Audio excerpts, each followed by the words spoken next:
E aí, galerinha do Na Trilha da Biologia, tudo bem com vocês? Hoje vamos dar continuidade ao plano de ensino tutorado do Estado de Minas Gerais, o PET 5, semana 3, para o terceiro ano do ensino médio. Eu sou o professor Ronald e vem comigo em mais essa aula sobre evolução na trilha da biologia. Bom, a primeira questão fala o seguinte: estudar a evolução de um determinado grupo de organismos é algo complexo, difícil mesmo. Como saber quais etapas evolutivas se sucederam na evolução? O que veio primeiro? Nesse sentido, os cientistas têm buscado na natureza provas da evolução, evidências que ela aconteceu. Essas provas aparecem principalmente de duas maneiras básicas. Pergunta-se quais são as duas maneiras pelas quais os cientistas têm estudado a evolução. Bom, primeira coisa que é bem antiga, né, desde a época de Darwin, 1859, aí, é o estudo da paleontologia, que estuda os fósseis, tá? Os vestígios deixados aí, marcas no solo, animais soterrados e não completamente decompostos, nas camadas de solo. Esses são os fósseis e eles nos dão uma evidência de que as espécies têm mudado ao longo do tempo. Outra coisa mais recente, né, uma situação mais recente que comprova a evolução são as análises de DNA. Então a gente pode usar essas ferramentas para tentar ligar os indivíduos através da ancestralidade comum proposta por Darwin e também perceber como é que eles foram se diferenciando e contar essa história evolutiva aí. Por isso, coloquei como resposta aqui, ó, principalmente pelas análises fósseis deixadas no solo por essas espécies e a comparação da sua anatomia, né, dos seus ossos ali, dos seus formatos, dos seus órgãos e do DNA, como eu tinha dito. Na questão 2 da Unicamp, a gente tem o seguinte, ó, várias evidências científicas comprovam que as aves são descendentes diretas de espécies de dinossauros que sobreviveram ao evento da extinção em massa há 65 milhões de anos atrás, que foi a queda do asteroide lá, que assolou o planeta há 65 milhões de anos atrás.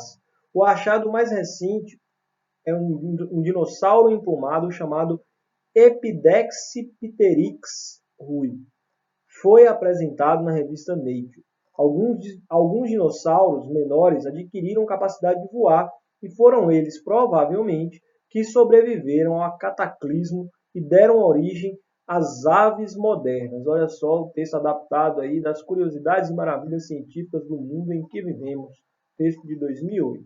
Conforme o texto, as aves provavelmente seriam descendentes de um grupo de dinossauros, relação cada vez mais evidenciada pelo estudo dos fósseis. Olha o estudo dos fósseis aparecendo aqui no enunciado da segunda questão. É bem interessante.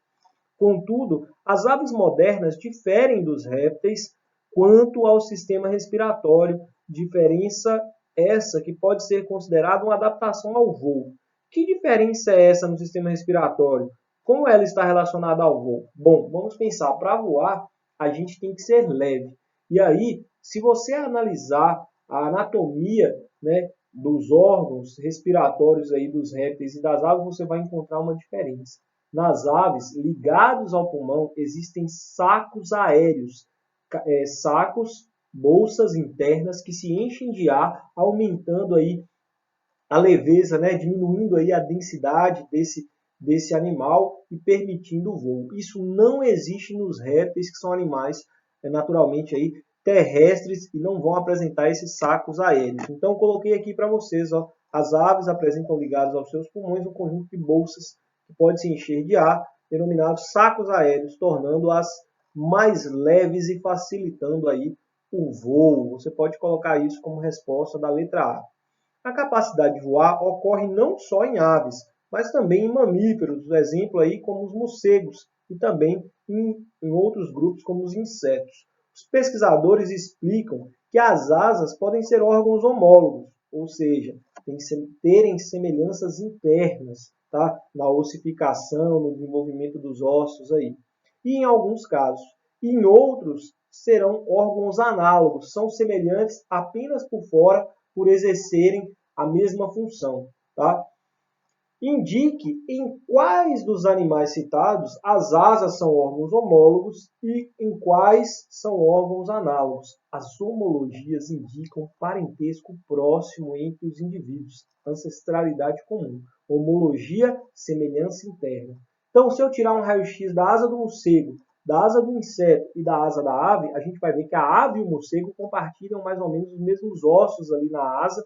Tá? No morcego, os ossos do dedo são bem grandes, mas aí a gente consegue perceber isso aí, que existe uma homologia entre a asa da ave e a asa do morcego. Isso já não acontece quando a gente observa a asa do inseto, que é membranosa, não tem estrutura óssea, então é uma estrutura que é semelhante, por ser asa também, é análoga, porém não é homóloga a esses bichos.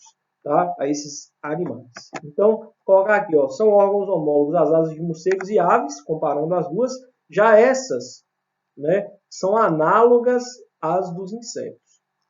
Na questão 3, penúltima questão de hoje, é uma questão fechada, objetiva. Quando a semelhança entre estruturas animais não é sinal de parentesco, mas conseguir pela ação da seleção natural sobre espécies de origem diferentes, fala-se em. Então, ó, quando a semelhança entre estruturas animais não é sinal de parentesco. Isso aqui é muito interessante. Semelhanças apenas externas, né? Chamadas de analogias. Isso aí é fruto de dois ancestrais que foram obrigados ou adaptaram-se a viver no mesmo ambiente. É o caso dos insetos e dos morcegos. Um morcego tem ancestral mamífero e os insetos têm um ancestral artrópode. Eles foram para o mesmo ambiente, um fenômeno conhecido como convergência evolutiva ou convergência adaptativa. Por isso, nós vamos marcar letra A.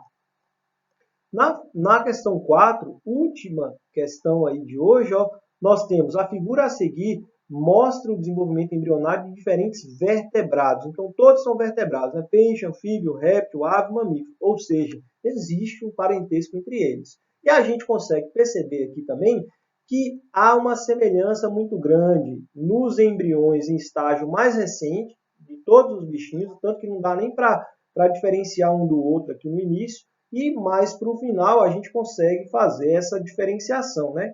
Consegue perceber que aqui é o embrião de um réptil, vai nascer uma tartaruguinha, aqui de um ser humano, que é um mamífero, aqui de uma ave, já está com um formato aí, parecendo um pintinho, né? Então, a gente consegue perceber essas diferenças no final. Observando com atenção, então, nós podemos concluir corretamente que existe uma grande semelhança no desenvolvimento embrionário dos diferentes animais. Sobretudo onde? Nos primeiros estágios, ó, esses estágios de cá são mais parecidos, tá? Então a resposta já é aí a letra A, tá bom? E com essas 4 questões, a semana 3 acaba por aqui. Eu espero que vocês tenham gostado. Se gostaram, deixem seu joinha e até a aula que vem. Um abraço e até a próxima.